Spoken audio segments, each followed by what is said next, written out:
However, Greg McMichael, he doesn't even Okay, know what we're going to watch is the trial for Ahmaud.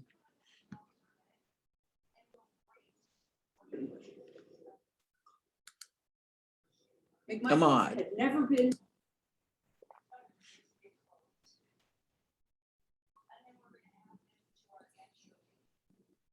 given permission to be at 220, nor had they ever received a warning not to be there. Larry English is going to tell you that Art can go out on his dock in the back. So we're talking about in 2019, right? So Larry English is thinking, okay, I'm building this house under construction. I got this issue, okay, with these kids. So he starts to get cameras. Here's the thing. The other thing Larry English is going to tell you is nothing had ever been stolen from a construction site in 2019 or 2020. Larry English is going to tell you that nothing had ever been stolen from the construction site in 2019 or 2020. What he is going to tell you is that sometime during late October of 2019, sometime November of 2019, he is over at the construction site and he gets on a ladder and he looks down and he sees inside of his boat and he's like, oh, some stuff's missing. Oh my gosh, when did this happen? So some stuff has been stolen out of his boat, and it's expensive stuff. We're talking like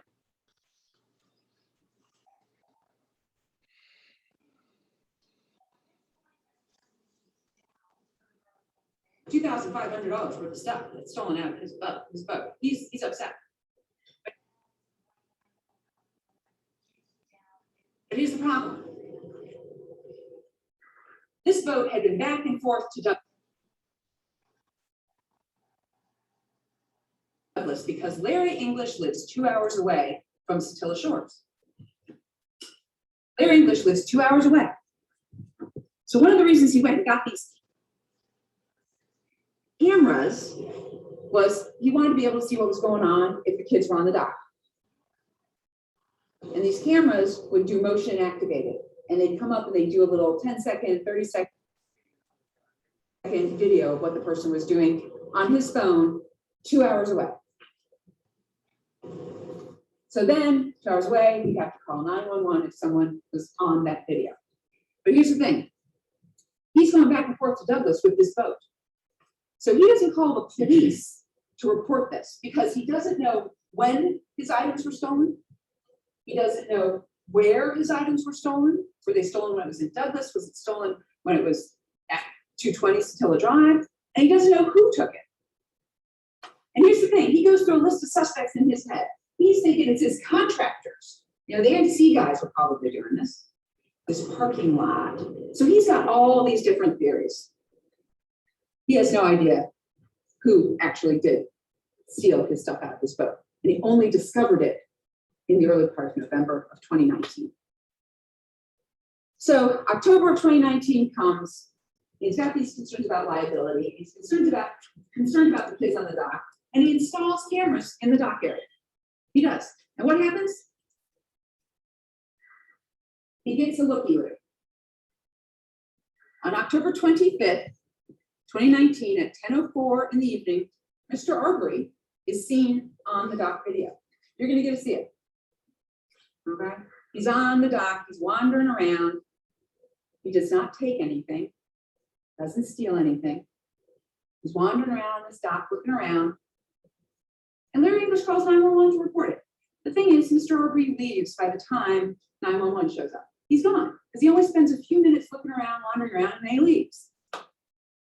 Larry English calls 911. You'll be able to hear that 911 call. Then we have November 17th of 2019 at 10:21 p.m. We have a white couple that show up together, a man and a woman, and they're carrying a bag. So Larry English calls 911 and he's like, I think these are the people who stole my stuff. They're carrying a bag. I think they're there to go ahead and steal some more of my stuff. He wants the police to go. Of course, this white couple also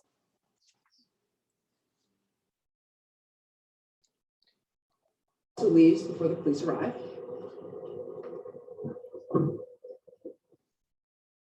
But they are the people at this point in time that Larry English is suspecting, oh, they've stolen my stuff. Then what do we have? November 18th at 6:53. The very next night, Mr. Arbery is back. He's now on video inside the house. So what Larry English did is he had it out in the dock with cameras. He's now installed inside the house some cameras. So up it comes, is Mr. Arbery. Here's the funny thing about that 911 call. When Mr. English calls 911 on November 18th, he starts talking about the white couple. I called last night and there was this white couple and I think they're the ones who stole my stuff. That's what he says in the 911 call about Mr. Arbery. And then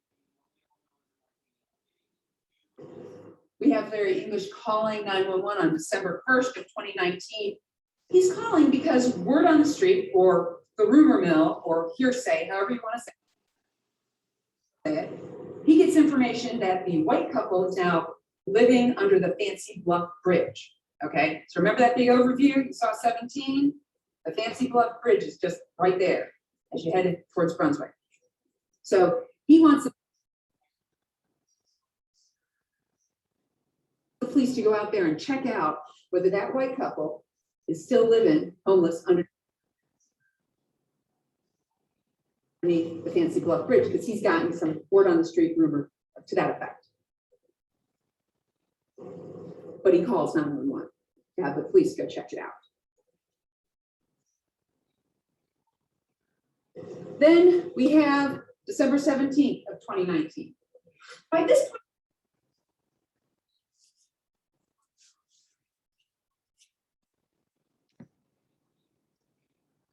point in time, Mr. English has gotten Officer Rash's personal cell phone number, or not personal cell phone number, but a cell phone number to call him. So on December 7th,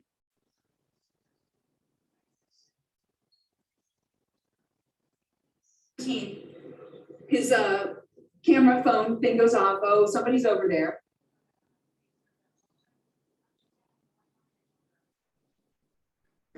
Okay, Mr. Arbery's at the open unsecured construction site. He's there for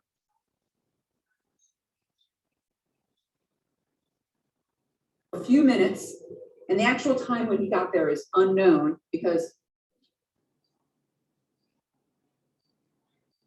Mr. English didn't call 911. He called Officer Rash. Ladies and gentlemen, here's what Mr. English saw on this video for December 19th, 2019.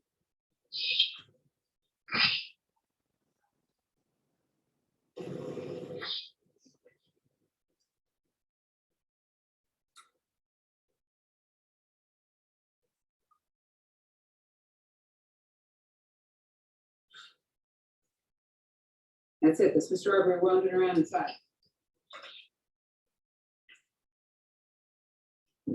Doesn't take anything, doesn't steal anything, doesn't damage anything. Here's another camera angle, same night.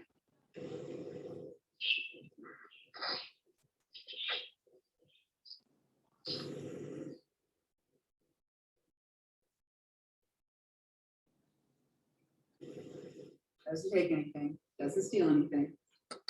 And so Larry English calls Officer Rash. But here's the problem. Officer Rash isn't working that night. So Officer Rash is like, I'm off duty. I'm not in the neighborhood. I'm not in my patrol car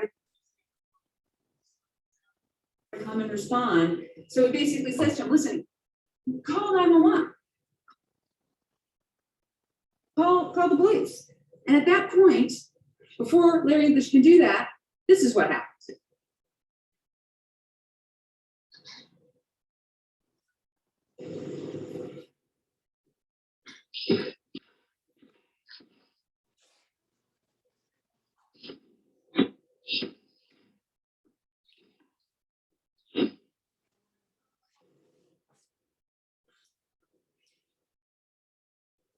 I'm gonna replay that. That was a little weird. It was not as smooth as it should have been.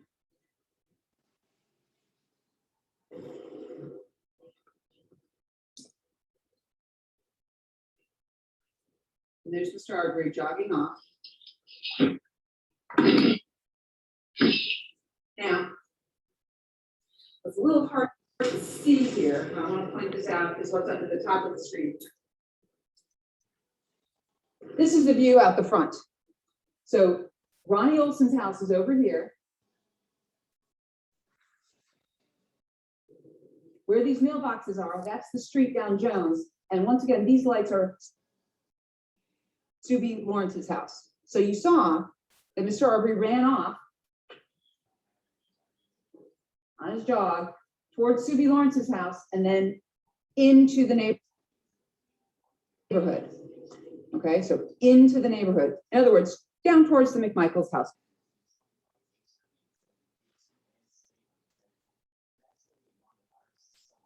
Cold.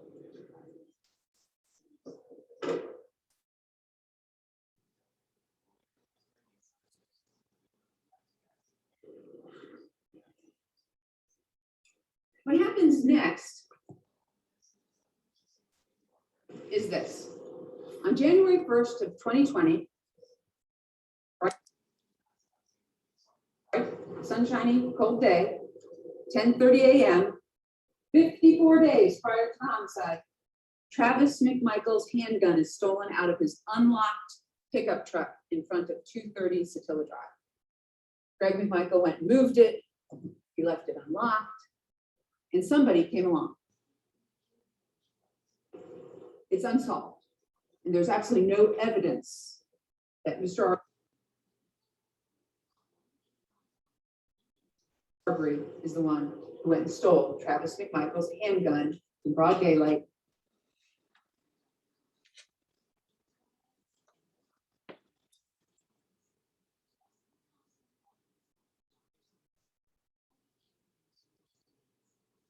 On January 1st of 2020. But this happened, and Travis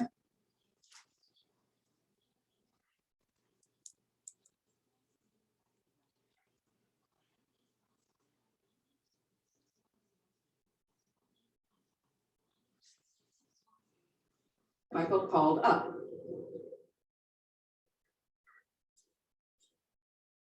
That brings us to February 11th of 2020 at 7:30 p.m.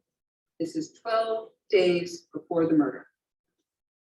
So what happens on February 11th, 2020? Travis McMichael goes out in his car. He's coming back in to the neighborhood. And he sees Mr. Arbery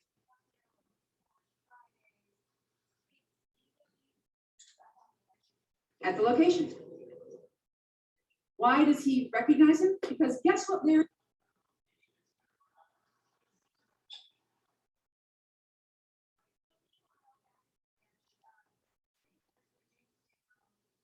English has been doing in the meantime? Larry English has been talking to his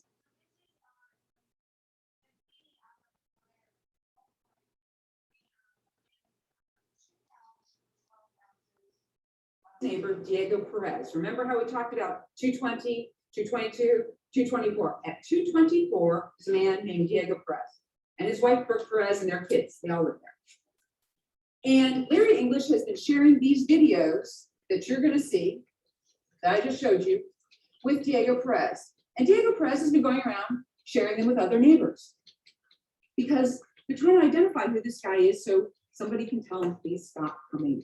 Please stop showing up at night, because we have to call the police, and the police show up, and then nobody's there. So these videos have been shared, and people have seen them. So Travis McMichael, who knows about this, not personally knows about it, this is all hearsay, word on the street, you know, he's seen these videos, hasn't talked to Larry English personally, but he goes ahead and goes past the house. This is his neighbor's house, right? Okay, he's concerned, he sees somebody out in front of it. He actually stops and puts some headlights on it. You can actually see the headlights in the video. And at that point, he goes ahead and goes home. So Travis McMichael goes home, gets his dad, Greg McMichael. They both get their guns, get back in the truck, and go back down the open unsecured construction site. And that's when Travis McMichael calls 911. But here's the thing, ladies and gentlemen.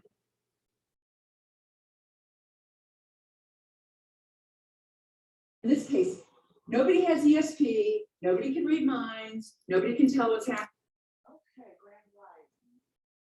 This case, this trial has begun. Because in the meantime, when the camera went off, guess what Larry English? Tell me what y'all think about the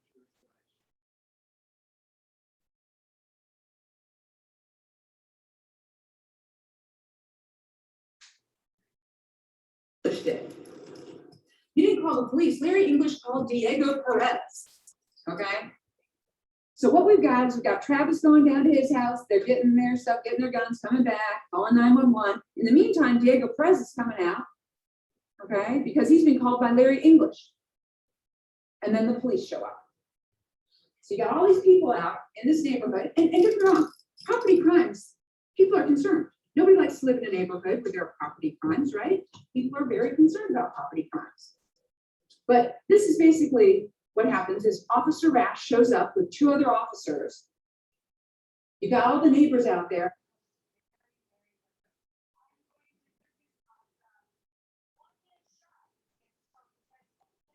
And everybody's looking around. Well, here's the thing. What does Mr. Arbery do? He shows up, he wanders around for a few minutes, and he leaves. So by the time Travis has gone down, gotten his dad, by the time Diego Perez has been called, Mr. Arbery has left. He's not there. But this is what's really important, ladies and gentlemen. Officer Rash has a conversation with Greg and Travis McMichael that evening about this person who's unknown to them, who is wandering around inside the open unsecured construction site. And this is on body cam video. And this is what it said.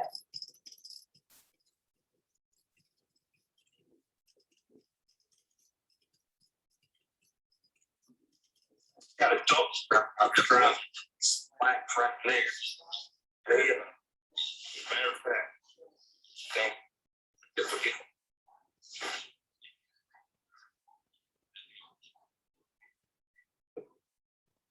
When you back it up, it appears that the computer's trying to catch up with itself. And let's try this again. Adults out by the driveway. There's blacks right there. Is that right?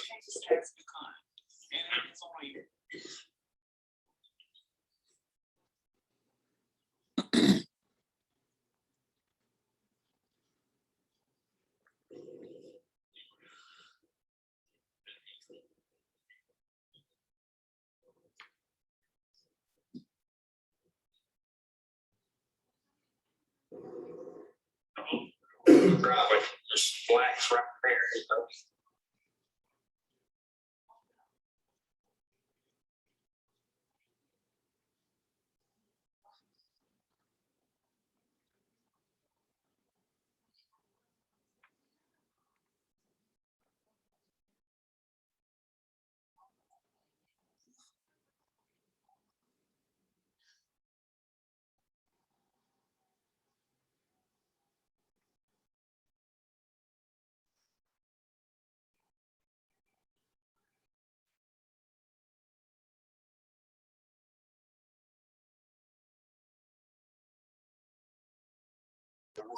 Okay, y'all, we're back. Whatever. It looks like.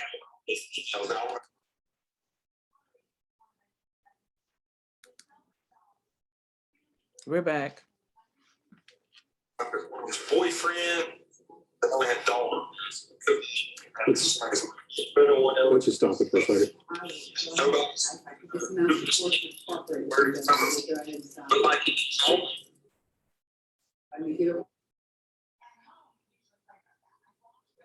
One more try. It seems to be catching up with itself. Let's just give it a moment to see whether or not it actually loads.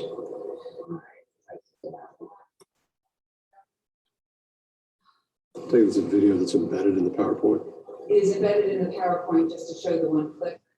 And it seems the PowerPoint's having a little trouble with the volume of the sound.